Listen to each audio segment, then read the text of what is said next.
My guest today, Blaise Agüera y Arcas, is a fellow at Google Research who studies artificial intelligence. He's known for being absolutely brilliant and endlessly creative. My original ambition was to be a theoretical physicist. I wanted to understand the nature of the universe and the really big questions.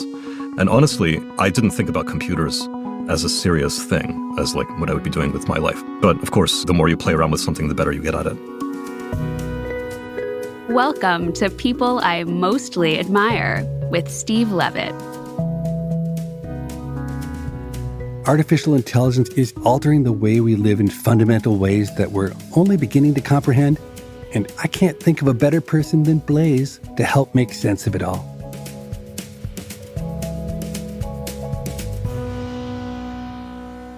I've heard that you started creating products that people wanted at a really early age. Is it true, or is it just a legend that as a teenager you created an algorithm for the U.S. Navy that changed the way that they were maneuvering boats, greatly reducing seasickness?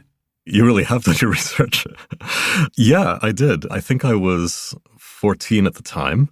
14? Oh, God. Okay, wait. Okay, you were 14?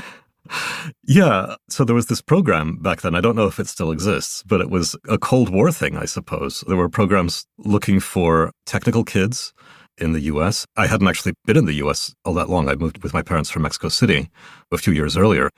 And they were looking for kids to, I guess, work in the military-industrial complex. And the gifted and talented programs and early scores on the SATs and stuff like this were part of the screening for that. I ended up in that program and worked for a series of arms of the government in my teens. Were you getting paid, or you were working for free? I was getting paid, but so little that I remember at the time working out a system to spoof the magnetic stripe thing on the metro subway so that I would actually, the subway fare mattered. This boggles my mind. So I can imagine barely that the Navy thought it was a useful thing to find the most talented 14-year-olds with the hope that they would train them eventually to join the Navy and serve their purposes. But I cannot in my wildest dreams imagine that the leaders of the Navy are sitting around saying, could we find a 14-year-old? We really need to figure out how to solve these problems about how we're maneuvering our boats. I can't believe they actually were taking what you were doing and using it for anything. Well, it definitely wasn't like, here's the assignment, go solve it. It was more like every lab got some allocation of these summer interns. And I showed up, and I don't think they really knew what to do with me. I was dressed in this very dorky suit and looking very serious in a bowl cut and stuff. And I made my way to the building where I was supposed to report for duty or whatever. So this was David Taylor Naval Ship Research and Development Center, which specialized in building model boats and submarines that were sort of, 1/6 size, pretty big, and moving them around in massive water tanks. So doing sort of physical simulations. And there would be this massive sort of rumblings and vibrations as these huge arms would swing model ships around in these gigantic vats and tanks. So I showed up, I found my mentor, my advisor, and it was just okay, can you alphabetize the papers in this filing cabinet? So I came up with my own project, more or less, in those early days. And there existed some computer program, and you looked at it and figured out how to do it better. But how did you know it would do a better job? And how did they know it would do a better job? So in that filing cabinet, with all of the weird papers, there was one about motion sickness among sailors on big ships, on carriers, and how much motion sickness costs the Navy, which it turns out is a lot. People get sick, they can't work. And my advisor already had a program running on these carriers that would automatically control the rudder. I believe it was called the Rudder Roll Stabilizer program. And I thought of some improvements that might be made to that using the wind, because that would change the way the waves would affect the motions of the deck. And if you could stabilize the boat better, then you would be able to reduce seasickness among the sailors. And so I guess I kind of pitched that, and he said, have a go. And I began hacking around on it in this little office off of that weird tank simulation room. And, it was just programming, which is something that I had been doing for lots of years at that point. Well, you were 14 and you were doing programming for lots of years. You didn't take classes in programming, did you? You were self-taught? I don't think that I've ever taken a computer science class. And I think I'm not unlike a lot of people of my generation that way. We're the generation who were kids when Commodore 64s and some of those like early home computers came out. They were for playing games mostly, but also a lot of those games came with copy protection schemes, and there was this sort of cat and mouse game where, young smartasses would break the copy protections and share the games with their friends, and I was doing that kind of stuff. Mm-hmm. And computers were really simple back then. On something like a TI 99-4A, which was my first computer, I got it when I was like 6 years old in Mexico. You could understand literally everything about that computer as a 7-year-old, which would be completely impossible for any computer today. Tell me about the subways. How are you getting to the turnstiles? It was a little hacking job, not unlike defeating the copy protection of video games. There were these magnetic stripes that said how much fare you had left on your card, and you could use other means to read and write those magnetic stripes. So that was the kind of stuff that I had fun with. It's interesting to hear that from the ages of 6 to 15, you were taking on whatever society offered and hacking it, sometimes for good and sometimes for evil. Yeah. The next odd thing that I know that you did was that you were able to discredit, to a certain extent, Johannes Gutenberg of the Gutenberg Bible fame. You proved that he got credit for innovations he never really made. You got to explain to me how you got into that question. That's work that I'm still really proud of, although I wouldn't call it discrediting Gutenberg. I think Gutenberg was one of the great inventors of the Western tradition. And there was an unfortunate headline in New York Times when they first reported on our findings, my collaborator Paul Needham and myself.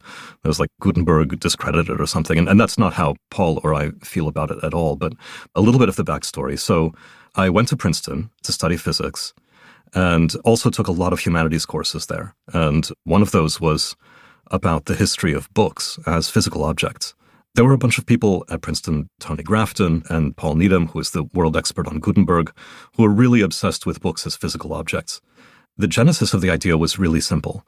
Can we figure out what the font was of the Gutenberg Bible? And actually the DK font, it was an even earlier font that Gutenberg made before the Gutenberg Bible. There are a few surviving scraps of things that he printed in this. Reconstructing a font from a bunch of printed materials seems really easy. Like all you should have to do is figure out what the letters are, and you can make like a specimen sheet out of those. And this had been attempted by Paul and by his collaborators with a Xerox machine and scissors. And they had really struggled. And I couldn't understand why. I was like, we could use computational methods to reconstruct it. This should be like a 2-week project. Uh-huh. And so I began doing high-resolution scanning of Gutenberg's printing. Princeton has this amazing collection of that kind of stuff in their rare books library. And I saw the problem, which is that the alphabet is not really finite. So it turns out that what Gutenberg was doing was casting all of those letters individually using a technique that might have been done with sand or with clay, using kind of strokes or impressions from wooden tools that sort of simulate the strokes that a scribe might use to write those letters. So it's not a font. A font means all of the lowercase a's are the same and all the lowercase b's are the same and so on. And that wasn't the case. So he had to make the a's one by one. Yeah. So if he had a page, every A would be a little bit different on that page, but then the same A would show up on a different page. Exactly. So you could trace individual characters with individual damage from page to page, which is pretty cool. Like you can reconstruct everything that was in his typecase, but you can also see that it's almost like those ransom notes where all the letters are different. So I imagine many listeners, they're thinking, so what? Does anyone care exactly how Gutenberg made the pieces of type he used? But it did excite the New York Times enough, and it sounds like the librarian crowd, they went nuts over this discovery. Yeah, they did. It's still raising controversy in that little and weird community of inconabulists today. And the reason is that when we think about inventors and people who have advanced the history of ideas, the history of technologies, we like to be clear about what it is that they invented. What was the advance that they made? And Gutenberg was obviously a really important figure, but we don't have any surviving documentary evidence of what he was actually doing during those critical 50 years when printing was being invented in Europe between 1450 and 1500. What were the technologies? The new invention supposedly was not printing itself, but the mass manufacture of types, of letters, from a common steel punch, which then you strike into a copper matrix, which you then cast a bunch of lead type from. That's what the word font means. It's like a fountain of copies of the same letter matrix. So according to the scholars of this kind of stuff, that was the invention. And that turned out not to be what he invented. He invented a whole series of technologies, none of which was the thing that people had attributed to him. When I was a PhD student and my findings were written up in national outlets for the first time, it was amazing. I still remember it vividly. It made me feel like academics was right for me and I was right for academics. But seeing your name in the New York Times, presenting your findings to standing room only crowds of librarians, that wasn't enough to keep you on an academic track. You got off really quickly. That's true. I guess I've always been a little bit restless intellectually. I do still do a lot of collaboration with academics, and I'm on a certain number of publications. And so it's a community that I feel really comfortable with, and I guess think of myself as a part of. But I also don't have a PhD. I never actually finished the PhD or went down the route of getting a faculty job and all that stuff. Because you got restless and you started a company that would come to be called Sea Dragon. How old were you when you got that going? Probably 22 or 23. It was based partly on the Gutenberg work, because one of the things that I needed to do was to manipulate these really high-resolution images of Gutenberg printing that were like 300 megapixels or more. And at the time, around the year 2000, you couldn't even open a file that big without your computer crashing. So I wrote all my own software to handle it. I remember at some point showing somebody some finding with that thing, and I'm sort of flipping through and zooming in and out of these hundreds of pages at 300 megapixels. And this person just saying like, wow, that looks amazing. It's really surprising that it looks so smooth. And I guess that set my mind thinking like, why don't we have this kind of efficiency in manipulating visual objects and media in everything that we do? If I understand what you were trying to do, you had a vision of taking individual images and lacing them together and combining them with other kinds of data to create some whole which was much greater than the sum of the parts. Is that a rough summary of what you were trying to do? Yes. I think if I were to try and put this in a brief way, it's that it was a way of organizing data and a way of visualizing it that would make every experience of data across any bandwidth of connection, even quite narrow ones, free of delays. And I still wish for that, although nowadays the internet has gotten fast enough that we don't experience that as much as we did back in 2000. So you ran that company until you were about 30 when Microsoft bought you out. I can't imagine for somebody like you that was an easy decision. You seem like someone who likes not having a boss. Yeah, it's true. I'm not a person who's very comfortable with hierarchy. But the reason that I sold it to Microsoft was that it was very clear that we weren't going to be able to make the change that we wanted to make, where everybody would have this very different experience of interacting with media, without doing that in partnership with one of the big companies that was really writing the operating systems that we all use. There are only a handful of those companies. It's Microsoft, Apple, Google. And so it was exciting to think that maybe I could get acquired by Microsoft and help them to shape the operating system. That didn't work out. What I know now and didn't know then is that the history of success at big companies acquiring small ones and actually making some sort of paradigmatic change that small company was working on happen at scale, it's a very checkered track record. You gave a TED Talk that people love in which you whiz in and out of these images. Now, Bill Gates has said that's one of his 13 favorite TED Talks. It's interesting that with Bill Gates loving what you were doing, it still wasn't enough to make things happen at Microsoft. Yeah, it is true. Companies are these complicated organic structures.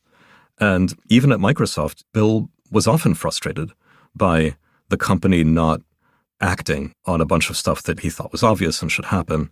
I've found that to be a very common experience. It's really hard to coordinate the activities of a bunch of people. And as the number of people grows and the structures become more complex, that becomes harder and harder to do.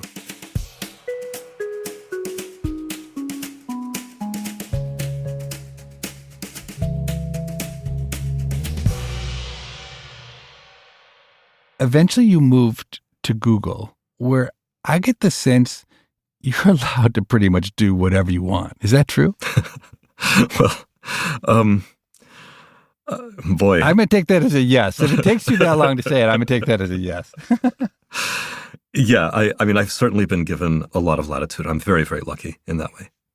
So in the data science world, there's something called federated learning. And you played a big role in creating that, right? I think it's fair to say it was my idea. Is federated learning something you can explain to a non-technical audience? So when you train a big machine learning model, I think most people understand that you have to do that with data.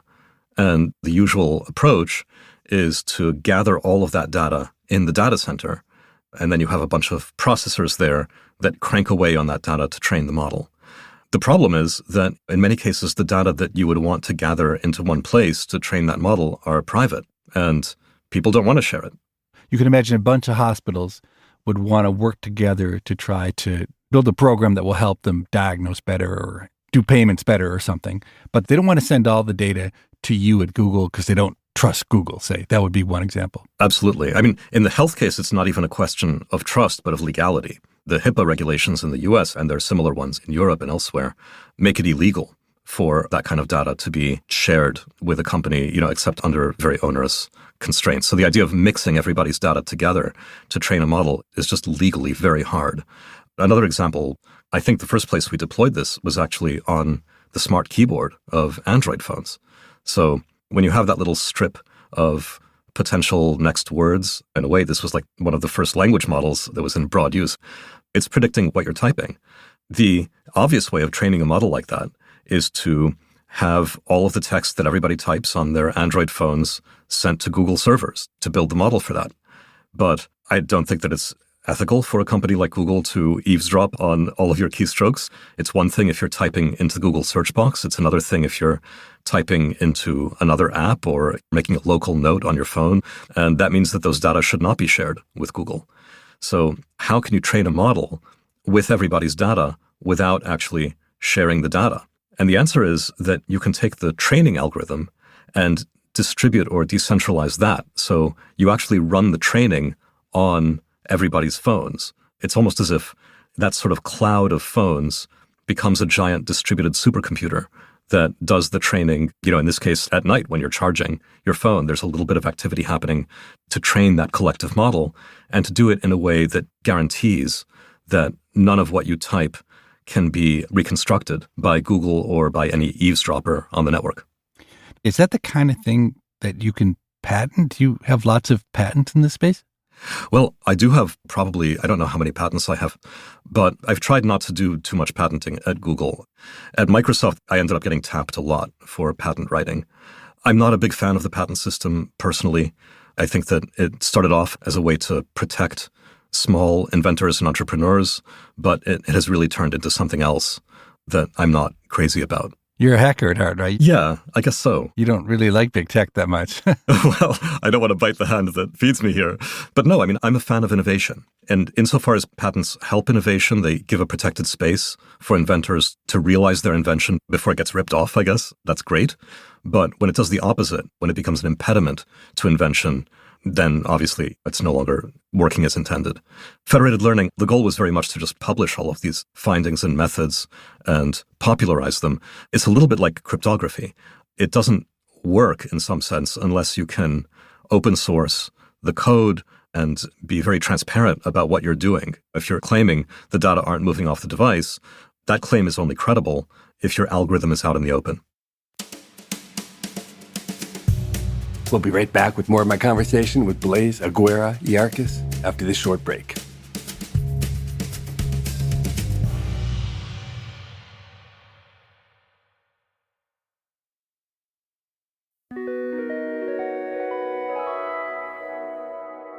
You seem to speak much more freely about what you do than other people I've known at Google. My good friend Yul Kwan, who you also know, he works at Google. And when I asked him to come on this podcast, it took him weeks to say yes, not because he didn't want to come, but he went through all sorts of legal channels to get repeated permissions that he was allowed to come and exactly what he could and couldn't talk about. But when I asked you if you want to come on the podcast, you said, yeah, great, let's talk. Just tell me when to show up. Am I right that you feel less constrained than other people by the shackles that company life puts on you? This is a tricky question. There are things that we have worked on over the years and are working on that I don't talk about in public. I do take confidentiality really seriously. And these things come in cycles, and they very much depend on the project. Right now, unfortunately, in frontier AI, I feel like there's been a little bit of a closing up of that historical openness. Across all the players. Yeah, across all the companies. Honestly, I mean, it's a little bit ironic, but I think it was really OpenAI that started that, despite their name. Started the closing up. Yeah. Because the profit potential has skyrocketed so much, or what do you think the source is? Yeah, part of it is profit, but also part of it is safety. As we get to these really big frontier AI models, there are things that can be done with those models that are potential public safety hazards. For example, automated hacking. If anybody can have the skill of a great hacker or can mobilize a virtual troll army or something like that, that's not necessarily something that you want to have universally available. So it's tested a lot of us who are fundamentally believers in openness. But I do want to dispute a little bit the characterization of Google. I mean, Yul is, a good friend of mine too, and we're working very closely together now. He's also a careful cat. It's one of his good qualities. But a huge number of papers in AI, for instance, have been published by Google Research, and its default has always been to publish first and think about commercialization after. The transformer model that was really the basis for this whole new generation of AI was published by Google long before Google was commercializing this. So in that sense, I don't feel like I'm a rebel in that organization. Another area you've worked on at Google is compressing audio files, something that's called Soundstream. Now, I was under the impression that the way people compressed audio into MP3 files was by engineering it. You figure out that there's some repeating signals in the data stream that allow you to capture that same information with fewer bytes, and that's how compression works. But as I started to read about what you do with Soundstream, you took a totally different approach. Could you talk about that? Sure. So there's a kind of turn that happened in AI, in machine learning, a few years ago, I would say 2019 or so, in which we stopped thinking so much about supervised learning, meaning that you're just trying to approximate a function that will label data in the same way that a human might label that data. This picture contains a cat, this picture contains a dog, and instead make models that predict the future, meaning given a series of characters, what are the next characters? And that's exactly what language models are, by the way. They're just trying to predict the stream of tokens, of words and of characters. And if you think about it, that is also the definition of a compressor. So just to spell it out, what compression means is that you take a stream of symbols. It could be like in a waveform, or it could be a sequence of characters in a text, and you want to send the minimum number of bits to encode what the next letter is. So in order to minimize the number of bits, you have to have a model of the probabilities of what might come next. The better the model, the fewer the number of bits you have to use. In conventional compressors like JPEG or MPEG or MP3 or whatever, those models are handwritten by engineers. And the whole point of AI is to learn models rather than hand engineering them. So there's no reason that you can't learn a compressor that will be hugely better than the handwritten compressors that we've all grown up with. And that was the goal with that work. And how did it empirically turn out? Was it a big win? Yeah, it was very significant. So Soundstream is a much better audio compressor than any of the standard ones, and it is getting used on Pixel phones and in some other places. But I actually think the biggest win, the biggest exciting thing about Soundstream was that if you think about sequence predictors for sound in concert with sequence predictors for text, which is what large language models are, you can now glue those two things together and have a model that you can actually talk to or have a conversation with. And I'm not just talking about, stick a large language model to a speech synthesizer. That's sort of the lame way of doing it. This is really where the audio is being directly predicted or directly synthesized by the model itself as part of the conversation. I'm struggling to understand how you train it. With the large language models, I understand you feed in enormous amounts of text, and those patterns come up over and over. And so when it comes to predicting what it should say, it does that. But sound, I would think, is generated in so many different ways. I wouldn't expect the patterns to be so predictable. Yeah, I actually think you're getting at something really deep, which is that sound is analog and language or text is digital, right? So with digital stuff, You can say that if the first word was Humpty, the next word will be Dumpty. Doesn't matter how I say it, it's a symbol. And that seems easier to build a distribution or a model out of than the sound Dumpty. Is that kind of what you're asking? That's even smarter than what I had in mind. It seems somehow that written language has a clear purpose. And so if you look over the universe of written language, you can understand where the patterns would be strong and models could learn to predict well. But when you're compressing sound files, I guess if we're only compressing songs, it might be easy, in quotes, to predict what sounds will come in a song, because when you go from verse A to the chorus to verse B back to the chorus, you know exactly what the chorus is likely to sound like. But I assume these models aren't being trained only on music, right? No, they can be trained on anything. But this is also a really deep point that you're getting at, which is that if you're building a predictive model, then you have to ask yourself, what's the ensemble that I'm modeling? It could be just songs. It could be just people speaking, in which case it is like text, but it's got more, right? It's got also the timbre, the sort of texture. More dimensionality and more complexity to it, yeah. Right, but it has all that same kind of purposiveness that you're talking about. Or it could be music, in which case the predictions and the regularities would be different. They would be about, this is a 16 beat. I'm expecting that it's going to continue being a 16 beat. If there's any kind of rhythm section, there's a lot of regularity there. So yeah, it's really just about what you train that compressor on. If you try and compress something that wasn't in the training set, then it will be less efficient at compressing that. Actually, I recorded my very first interaction with this pure audio model. I can probably play it on my phone into the mic if you're interested. Sure, that'd be great. So this was the very first time that my team trained it. It was about a year ago. And the way they trained it was just with audio from YouTube. Here, let me see if I can play this. Where did you go last summer? I went to Greece. It was amazing. That's humans. Oh, that's great. I've always wanted to go to Greece. What was your favorite part? It's hard to choose just one favorite part, but yeah, I really loved the food. The seafood was especially delicious. And the beaches were incredible. We spent a lot of time swimming, sunbathing, and exploring the islands. Well, that sounds like a perfect vacation. I'm so jealous. It was definitely a trip I'll never forget. I really hope I'll get to visit someday. So what you heard there was a prompt from two humans on the team, and it was just that 3 seconds, just this part. Where did you go last summer? I went to Greece. It was amazing. And then the model just continued the dialogue. So it was just predicting. Wow. Just as you would use a bunch of text from the web to train a large language model, this just listened to a bunch of audio on YouTube, people speaking English, and it learned from that. But then once you have that model, you can talk to the model, and the results are actually kind of wonderful and spooky.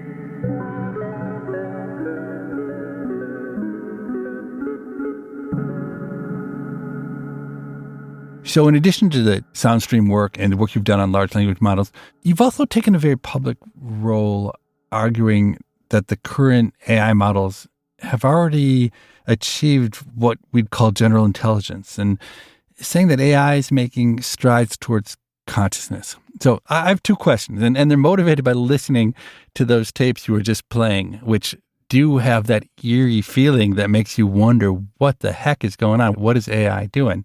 So first, what do you mean when you say general intelligence and strides towards consciousness? And number two, why do you feel that it's important that people understand that's true? So first of all, general intelligence. This is a bit of a tricky one because in the old days, the 1980s, the 1990s, when people talked about AI, it was clear that everybody meant like a robot that you could talk to and that could do general stuff, that could speak, hold an intelligent conversation, and maybe fold the laundry and do whatever else. And then in the kind of golden decade of AI, which is like 2010 to 2020, there were these really incredible advances in AI with DeepMind and their AlphaGo system, and even just finally like working speech recognition, working face recognition, and so on. But none of that was like a robot that you could talk to. And that was where the term artificial general intelligence got coined in order to distinguish artificial narrow intelligence, meaning a really good face recognition system or handwriting recognition system or a Go player, from what we usually mean when we say intelligence, just so that you can talk to and that can do anything, not just one specific thing. I've described how there was this big turn in AI that happened much more recently, like around 2019, when we shifted to unsupervised learning rather than supervised learning. And that coincided with a shift toward generality, because in supervised learning, It's not like you're going to train a neural net to classify cats versus dogs and it's going to wake up one day and you can have a conversation with it about the weather or something.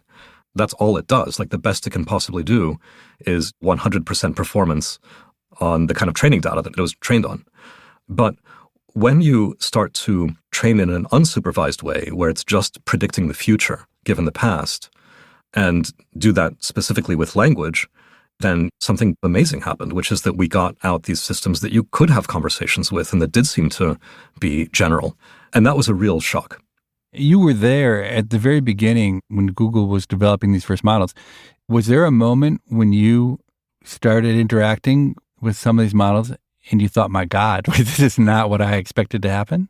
Hell yes. It was a very specific moment. And it was with the model that was the precursor to Lambda, which predated ChatGPT by at least a year. We always knew that really solving text prediction was AI complete, meaning that a model would not be able to do that without actually being legit intelligent, not just a kind of dumb pattern recognizer. And the reason is, if you look at completions, if I just give you the first half of a sentence and then say, what's the next word?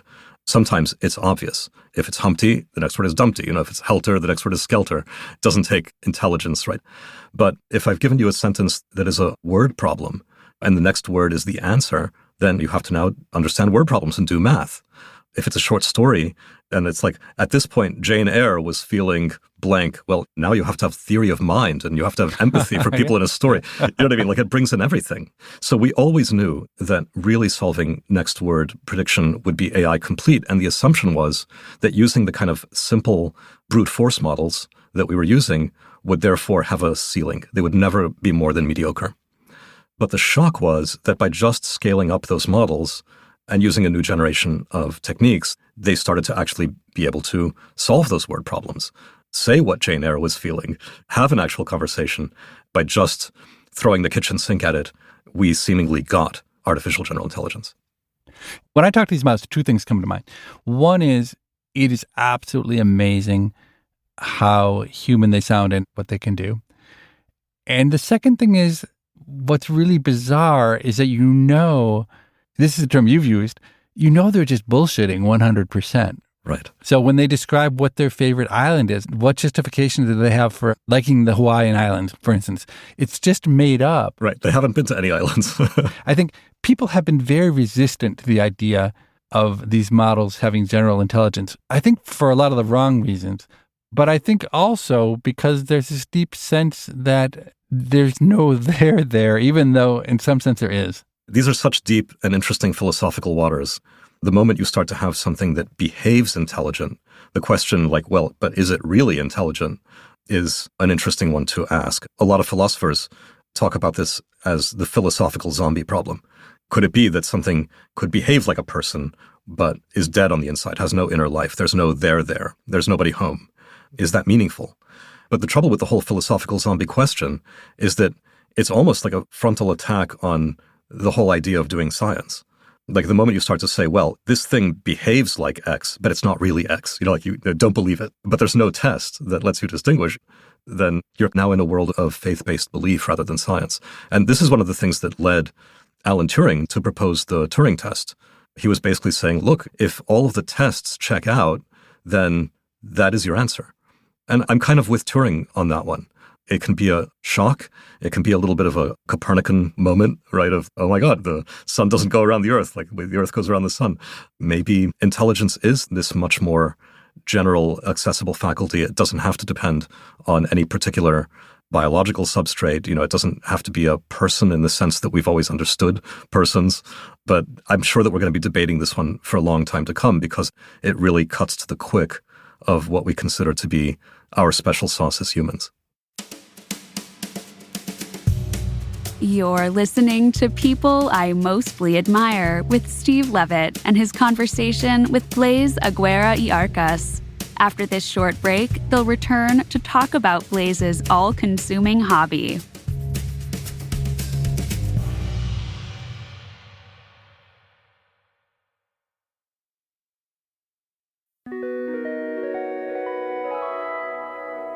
One thing I haven't asked Blaise about yet is a multi-year passion project that he works on in his spare time.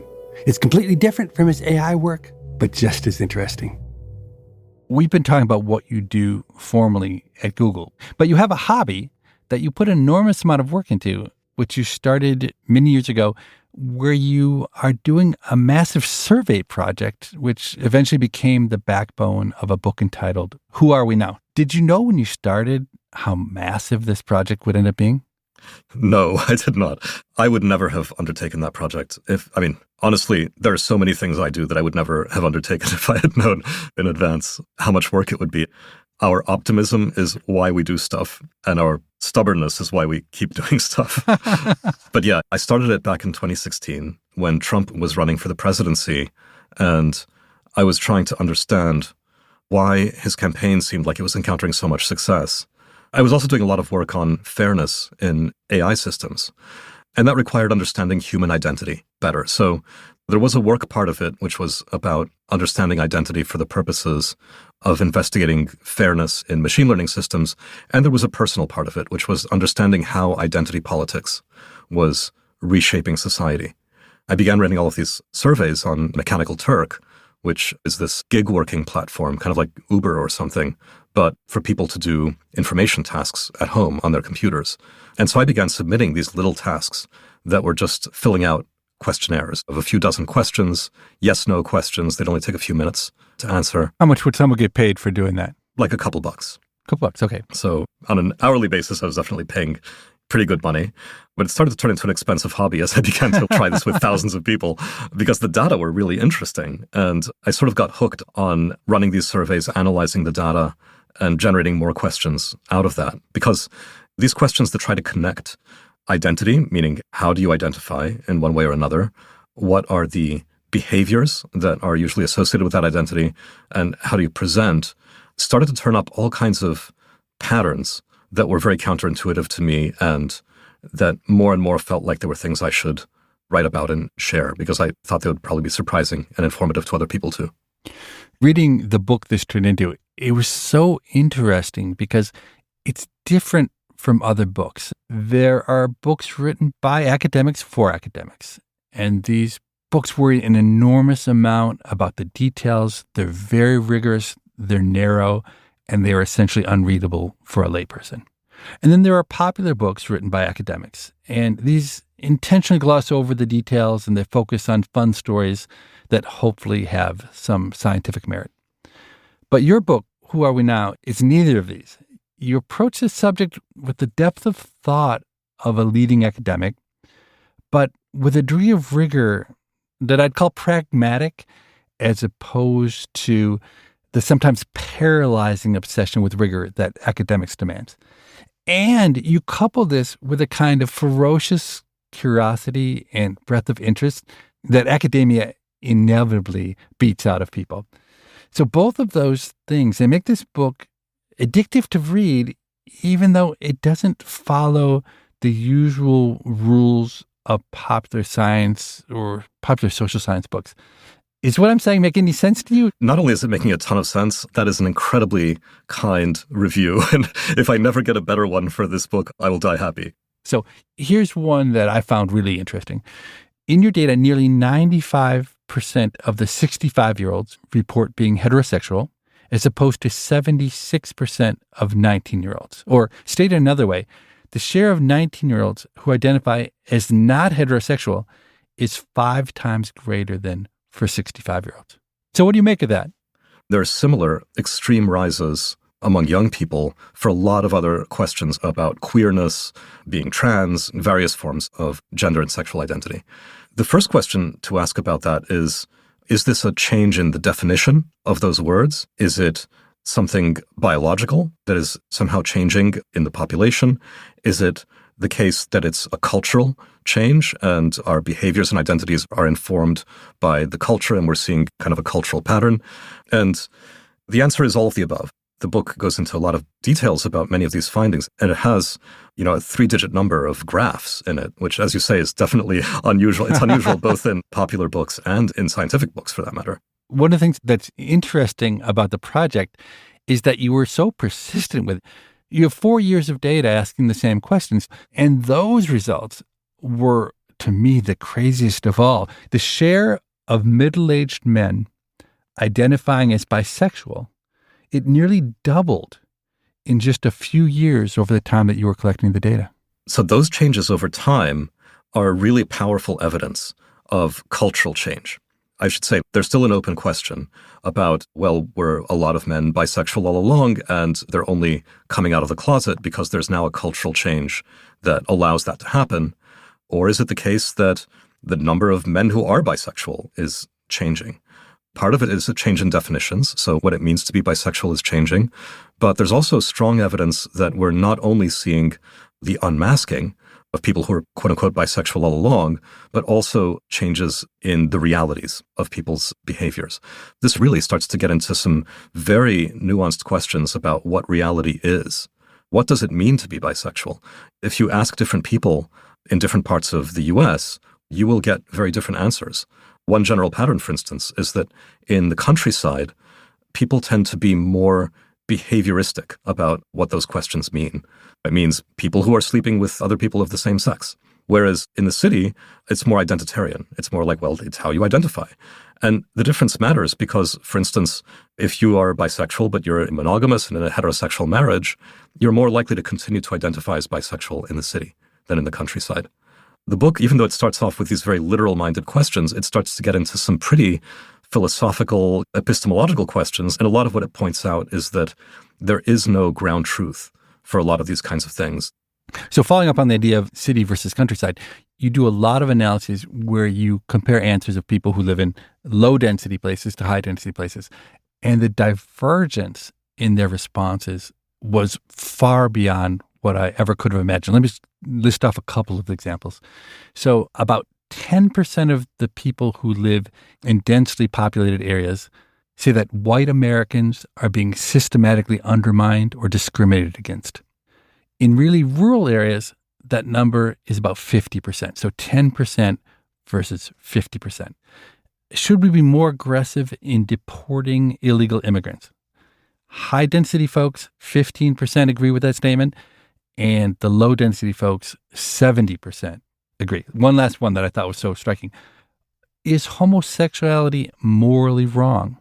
Essentially 0% of the people who live in high-density areas think that homosexuality is morally wrong. And about 40% of the people in the rural areas think that. I mean, these were just differences that I never would have imagined. Yeah, I analyzed a ton of data, and I basically selected the stuff that surprised me and that seemed important to share for putting in the book. And there ended up being a lot of it, which is why the thing ended up being like 490 pages.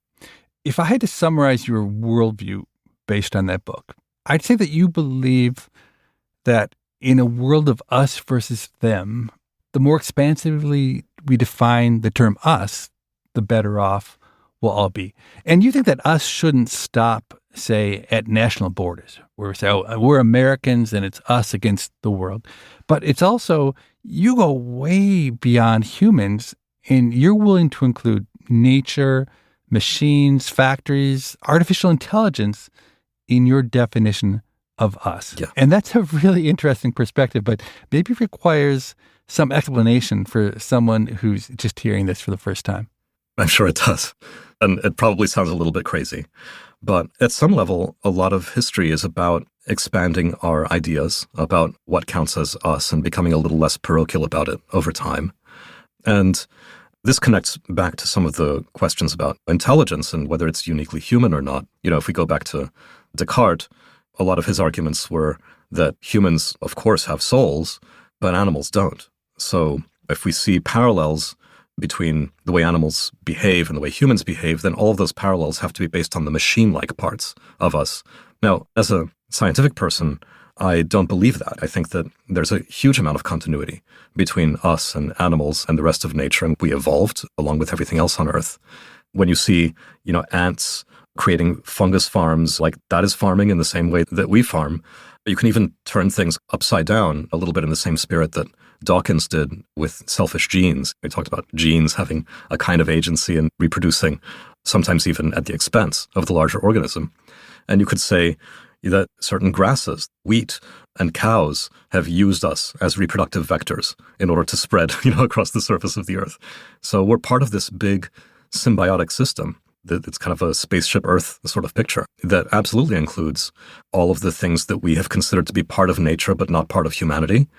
And AI is not some alien other that is like landing on Earth out of outer space. It's the opposite. Literally, these AI systems are generated out of human culture. They're outgrowths from humanity in the same way that fingernails and hair are outgrowths from a body. Insofar as I guess I have a philosophy, I think you've articulated it really well. And what's the implication of that philosophy for you? Well, the more we think about parts of that system as not us, the more we create what I guess as an economist you would call the problem of externalities. If you are not paying attention to a part of yourself, if you're neglecting it, then you will do self-harm. And I would say that all of the ecological problems that we're confronting right now are manifestations of that kind of self-harm. And so when you think about that with AI, how do you apply that? We could begin with things like ways that AI can augment people with either language barriers, disabilities. If you imagine for a second being blind and having glasses that can read all of the text that you're seeing, that would be a narrow AI system that would make you more whole relative to the capabilities of a lot of other people around you by giving you a sense of sight that is more direct than the one that you can have just by Braille or some other system. Now, the more you grow together with such a system, the harder it starts to be to separate the technology from the person. And that's a new element, that we start to have technology that operates on the same plane that beings with brains like us do, in which we are being modeled, and there's kind of theory of mind, which is to say, not only modeling others, but modeling others' models of you. Person A modeling thing B, modeling person C, modeling thing D, and so on, in these kind of hall of mirrors loops. And there's this hypothesis, Robin Dunbar, the social psychologist, has talked a lot about this idea that social intelligence, beings modeling each other, is actually the root of intelligence explosions, of like why it is that our brains are so much bigger than other kinds of primates. And I believe in that. I would have thought a few years ago that there's no way AI could ever replace me as an economic researcher. It's a good idea is the finding natural experiments. It took very little exposure to these systems to make me think that I will be obsolete very quickly, but in a good way, in the sense that the potential for good from these systems is far greater than I would have imagined because of the capabilities. Of course, their potential for bad is also greater, but you seem to have a basic optimism. I do. It's not because I haven't thought about the risks a lot. I certainly have and I do worry about them. But yeah, I'm so glad to hear you express those views, because we're in a kind of pessimistic mood as a society nowadays. Everybody's feeling very dark. And I think that's a real problem. You know, if you're riding a bike and you're just looking at the pothole, you're going to steer into the pothole. And I do fear that we're falling prey to some of that at the moment. And it does seem to me that the story, not only of humanity, but of all of nature, of all of life, is one of mutual care and mutual interdependence to a far greater degree than we appreciate. A lot of the talk, whether it's about Darwinian selection or about economics, is about competition and zero-sum or negative-sum games. But the whole story of life is a positive-sum story with obviously occasional crises and collapses. I mean, these things are chaotic, but they spiral upward. You know, there is a directionality to this stuff.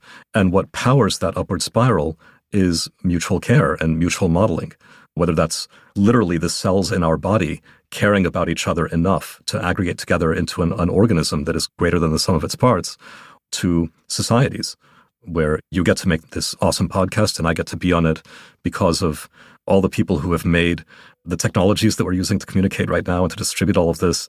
It's not a question of us becoming obsolete. It's a question of all of these mutual interactions making something that is cooler and cooler as time passes. I have to say, my head is spinning a little bit from everything we covered in this conversation. I can definitely see why people I admire say Blaise is one of the smartest people they've ever met. It's probably fair to say that there is no area of research as important as artificial intelligence these days. And I'm heartened that Blaise is right in the middle of it. To get the most benefit from AI with the least negative impacts requires not just smarts, but an understanding of human nature and a sense of morality. It seems to me that Blaise has a healthy dose of all of these. Now is the part of the show where I invite my producer Morgan on to help with a listener question. Hi, Steve. A listener named Cam wrote to us, and Cam asked, I often hear about the downsides of randomness and the desire to make things more predictable and deterministic. But are there places where adding randomness is key to making things work? What do you think, Steve?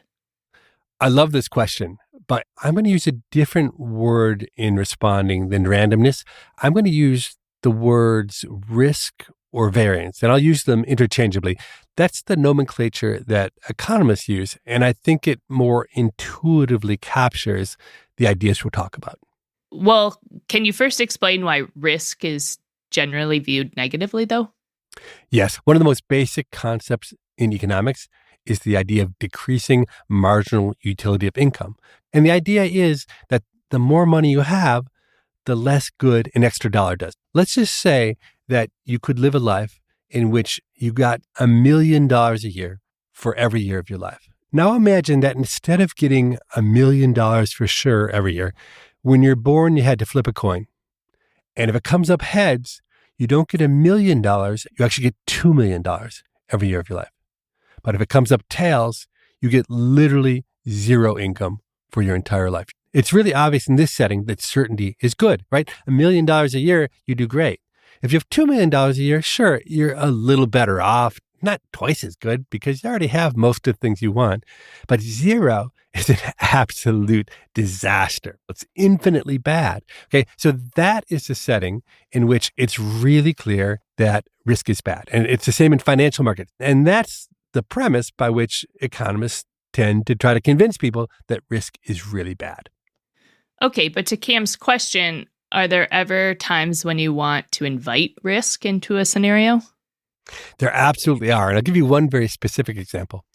On the first day of grad school, when the PhD students show up at the University of Chicago, I sit with them and I say, I know that your entire life you've been taught that risk is bad. But I'm telling you, in a PhD program, risk is your biggest friend. Variance is your biggest friend. Now, why is that? It's because only maybe 10% of the graduate students coming out of the U of C are going to get amazing jobs, life-changing jobs, an assistant professorship at Harvard or Stanford, where all sorts of opportunities open up. The other 90% of the students, well, they'll get okay jobs. They might get an academic job that's at a much less prestigious university, or they'll get a consulting job or investment banking job, all jobs that are fine. But at least in my experience, I was one of the lucky ones who got a really good job coming out of a PhD program. It changes everything in your life, okay? So here's the thing. I say there's a huge payoff to being in the top 10%. And if you're anywhere else in the distribution, it's more or less all the same. So that's a world in which you want to pursue the riskiest possible thesis topics. You want to take a shot or 2 or 3 or 4 shots at trying to write some amazing thesis, some dissertation that captures people's imagination and gets you one of those top jobs. Because if you fail, let's say it just doesn't work out, then, slap together some mediocre thing and you still go get a job working as a management consultant. So risk is your best friend. But for those of us who are not getting a PhD in economics at the University of Chicago, do you think we can apply this view of risk more generally to choices in life? Absolutely. You always want to invite in risk in settings where when the good outcome happens, you can ride it for a really long time. And when the bad outcome happens, you can cut bait and go do something different. Anytime you have the optionality to quit when it's bad and to stick with it when it's good, look for the most risk possible. If you have a question for us, our email is pima@freakonomics.com. That's PIMA at freakonomics.com. We read every email that's sent, and we look forward to reading yours. As you've probably heard by now, my good friend Danny Kahneman passed away recently at the age of 90. He was a brilliant scholar, but also a wonderful human being, kind, thoughtful, a loyal friend. He was a guest on this podcast a few years back, and as a small tribute to him, we'll replay that episode next week as a bonus episode. And in 2 weeks, we'll be back with a brand new episode featuring Monica Bertagnoli. She runs the National Institute of Health, the most important funder of medical research in the world. She's both a surgeon who's devoted her career to the study of cancer and a cancer survivor herself. People I Mostly Admire is part of the Freakonomics Radio Network, which also includes Freakonomics Radio, No Stupid Questions, and The Economics of Everyday Things. All our shows are produced by Stitcher and Renbud Radio. This episode was produced by Julie Canfer and Morgan Levy, with help from Lyric Bowditch. It was mixed by Jasmine Klinger. We had research assistance from Daniel Moritz Rabson. Our theme music was composed by Luis Guerra. We can be reached at pima@freakonomics.com. That's PIMA@freakonomics.com. Thanks for listening.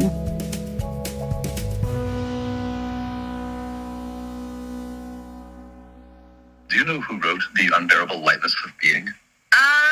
The man who wrote that book. I don't have any idea.